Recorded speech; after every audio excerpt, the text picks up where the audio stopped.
அந்த கரூர் விவகாரத்தில் வந்து ஆஸ்கர் விருது அன்புமணி ராமதாஸ் சொல்லியிருக்காரு. இல்லை, அது நேற்றே நான் சொல்லிட்டேன். நான் இதை பற்றி நம்ம கருத்து சொல்ல தேவையில்லை. ஏன்னா உணர்ச்சியற்ற இது போன்ற ஒரு சிலர் இருக்கின்ற காலத்தில் நாங்களும் பொது வாழ்க்கையில் இருக்கிறோம்.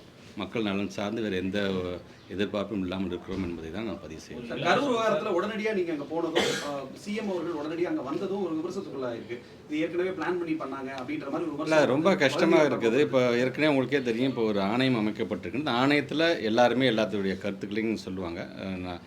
நாகப்பட்டினத்தில் நான் வந்துட்டு இருக்கும்போது எனக்கு ஆல்மோஸ்ட் தஞ்சாவூர் 30 கிலோமீட்டர் இருக்கும்பொழுது எனக்கு செய்தி வருகிறது, உடனடியாக கரூருக்கு போங்க, ஸ்டாம்பீட் ஆனதாக கேள்விப்படுறோம், உடனடியாக நீங்கள் எங்கே இருக்கீங்க போகும்போது நான் போய் சேர்ந்தது 10 மணிக்கு தான். அந்த வேலை கூட ஓவர் த ஃபோன் ஹவரில் எல்லா ப்ரெஸ்ஸுக்கும் நான் வந்து மீடியாவில் வந்து ஃபோனில் பேசிட்டே தான் போனேன். அவங்க கேட்ட கேள்வியும் அதான் சொன்னேன்.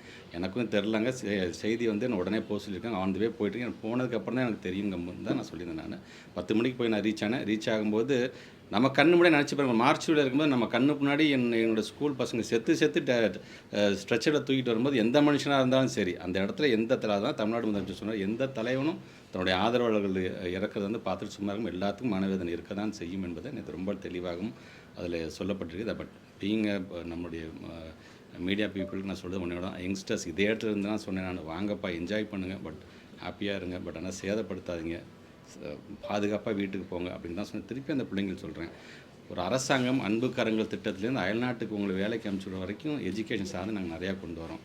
தயவுசெய்து பயன்படுத்தி நீங்கள் எங்களுக்கு தான் ஆதரவு தரீங்க, நீங்கள் யாருக்கு வேணால் ஆதரவு தரீங்க. ஆனால் ஒரு எஜுகேஷன் சிஸ்டமோட நல்லா அறிவு சார்ந்த கருத்தை வாங்கிக்கிட்டு யாருக்கு வேணால் நீங்கள் ஆதரவு தருவீங்க. படிக்க வேண்டிய வயசில் தயவு செஞ்சு பிள்ளைங்க படிப்பில் கவனம் செலுத்துங்க, சேஃபாக இருங்க. உங்களை நம்பி வீட்டில் பெற்றவங்க இருக்காங்க, உங்களை நம்பி நாட்டில் ஒரு அரசாங்கம் இருக்கின்றது, உங்களை நம்பி தான் திட்டமே தீட்டுறோம்.